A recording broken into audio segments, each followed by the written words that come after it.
அடுத்த சம் பார்க்கலாம். ஒரு குறிப்பிட்ட தொகையானது 6% வட்டி வீதத்தில் 3 ஆண்டுகளில் ரூ 6372 ஆகிறது எனில் அசலை காண்கன்னு கேட்கிறாங்க. ஸோ இந்த சம்ல என்ன சொல்ல வராங்கன்னா, ஒரு குறிப்பிட்ட தொகை 6% வட்டி வீதத்துல 3 வருஷத்துக்கு அப்புறம் வட்டி பிளஸ் அசல் ரெண்டும் சேர்ந்து 6372 மாறுதுன்னா அசல் அதாவது பிரின்சிபல் அமௌண்ட் எவ்வளவுன்னு ஃபைண்ட் பண்ண சொல்லியிருக்காங்க.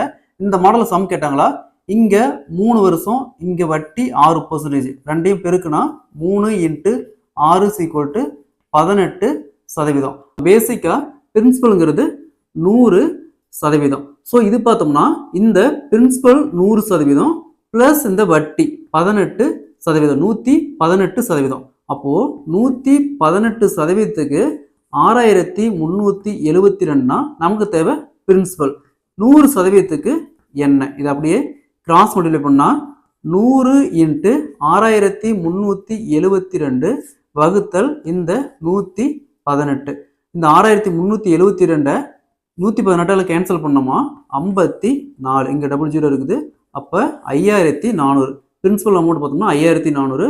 Option C is the correct answer.